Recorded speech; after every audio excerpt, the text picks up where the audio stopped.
अथ स्कंद पुराणे वैष्णवखंडे उत्कलखंड्यामः तथा श्री पुरुषोत्तम क्षेत्र महात्म्यामः एकादशो अध्याय। देवर्षि नारद जी के द्वारा भगवान नरसिंह की स्थापना और राजा इंद्रद्युम्न के द्वारा उनका स्तवन। नारद जी ने कहा, राजन चलो अब हम लोग भगवान नीलकंठ के समीप चलें, वहीं सब राक्षसों का संहार तथा समस्त विघ्नों का निवारण करने वाले भगवान नरसिंह की पश्चिमाभिमुख स्थापना करूंगा।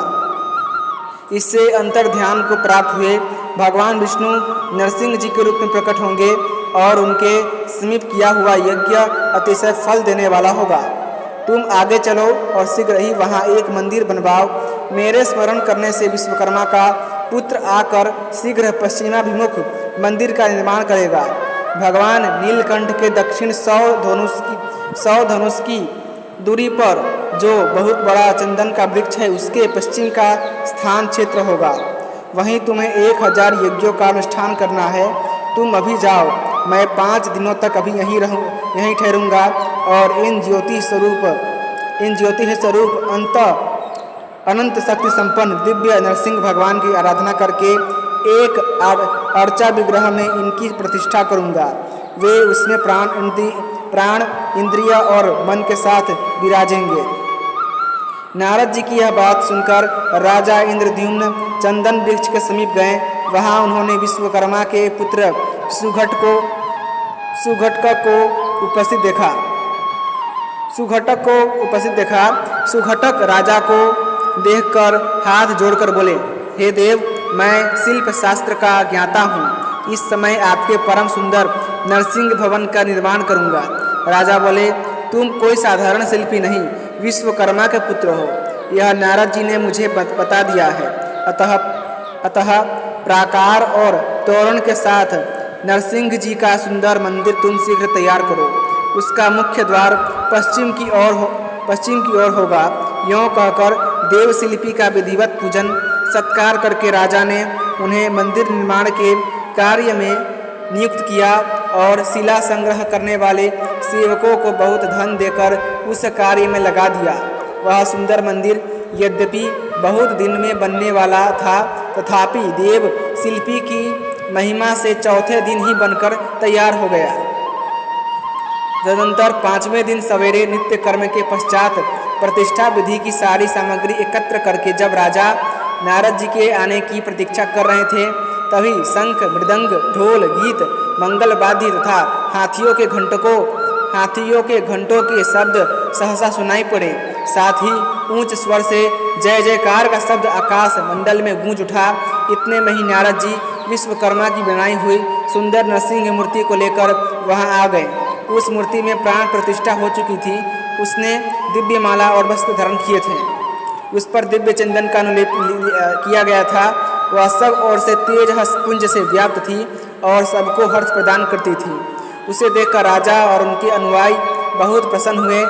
सबने देवर्षि नारद जी की प्रशंसा की। फिर निकट से देखकर उसमें नरसिंह जी की आकृति पहचानी और यह निश्चय किया कि यह आदि मूर्ति भगवान नरसिंह जी की प्रतिमा है। तब प्रसन्नचित हुए राजा इंद्रद्युम्न ने भगवान नरसिंह की परिक्रमा की और धरती पर मस्तक रखकर साष्टांग प्रणाम किया। तत्पश्चात राजा के अनुरोध से नारद मुनि ने भूदेवी और लक्ष्मी देवी के साथ देवादिदेव भगवान नरसिंह की प्रतिमा की रत्नमय वेदी पर शुभ मुहूर्त में स्थापित कराया। उसके बाद वैष्णव, ब्राह्मण, अन्यान्य नरेशगण तथा बुद्धिमान नारद जी के साथ राजा इंद्रद्युम्न ने उपनिषदों और धर्मशास्त्रीय स्तोत्रों द्वारा प्रसन्नतापूर्वक भगवान का स्तवन किया। हे भगवान, आप अनेक स्थूल, सूक्ष्म तथा अत्यंत लघु शरीर धारण करते हैं। आप आकाश से परे होकर भी आकाश स्वरूप हैं।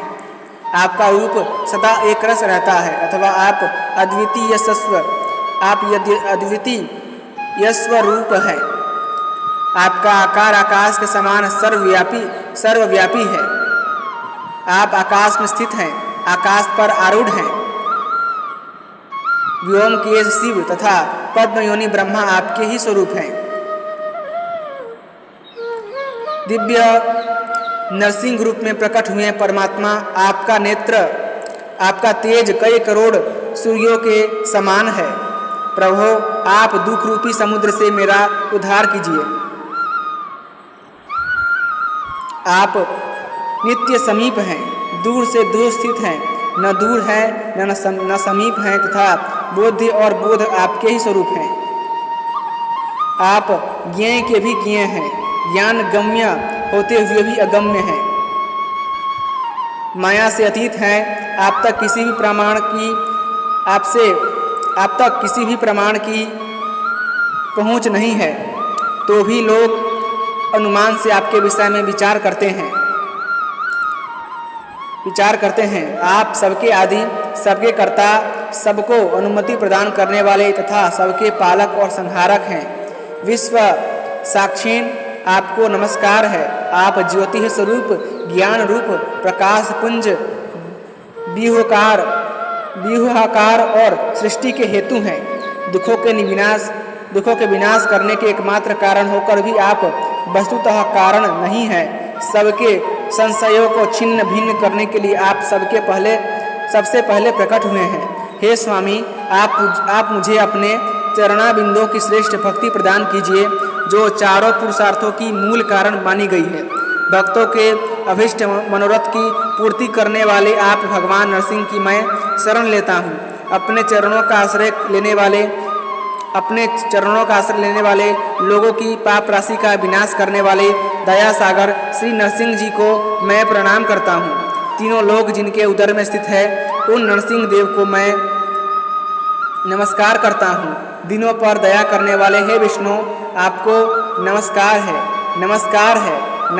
है। आप मुझ अनाथ की रक्षा कीजिए। मैं अपने इस चर्म चक्षु से आपके दिव्य स्वरूप का दर्शन कर सकूं, ऐसी कृपा कीजिए। आपकी कृपा से मेरे सहस्त्र अश्वमेध यज्ञ निर्विघ्न पूर्ण हो, मेरी करोड़ों पाप राशियाँ नष्ट हो जाएं। भगवान, जो मनुष्य आपकी शरण लेते हैं वे मोक्ष के भागी होते हैं। इस प्रकार दिव्य नरसिंह की स्तुति करके राजा इंद्रद्युम्न के मन में बड़ी प्रसन्नता हुई। उन्होंने बार बार धरती पर लेटकर भगवान को दंडवत प्रणाम किया। जो लोग इस स्तोत्र से दिव्य नरसिंह जी की स्तुति करते हैं, उन्हें भगवान श्री नरसिंह मोक्ष प्रदान करते हैं। ज्येष्ठ मास के शुक्ल पक्ष की द्वादशी तिथि को स्वाति नक्षत्र के योग में महर्षि नारद ने उस क्षेत्र में दिव्य नरसिंह देव की स्थापना की है।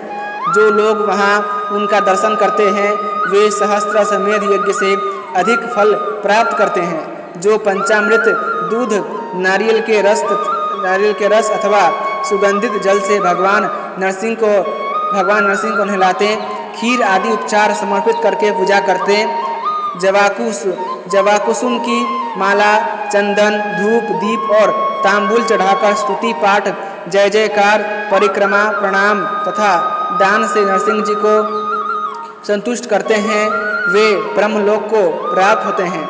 वैशाख की चतुर्दशी को शनिवार के दिन स्वाति नक्षत्र में प्रदोष के समय भगवान नरसिंह का आदि अवतार हुआ है।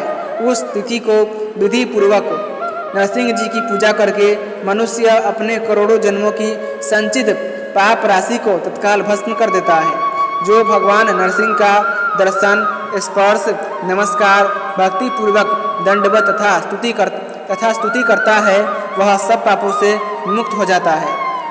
अतः श्री स्कंद पुराणे वैष्णव खंडे उत्कल खंड्यामः तथा श्री पुरुषोत्तम क्षेत्र महात्म्यामः तो 11वां अध्याय संपूर्णम। इसी के साथ श्री स्कंद पुराण के वैष्णव खंड के उत्कल खंड जिसे पुरुषोत्तम क्षेत्र महात्म्य भी कहते हैं, उसका 11वां अध्याय समाप्त हुआ।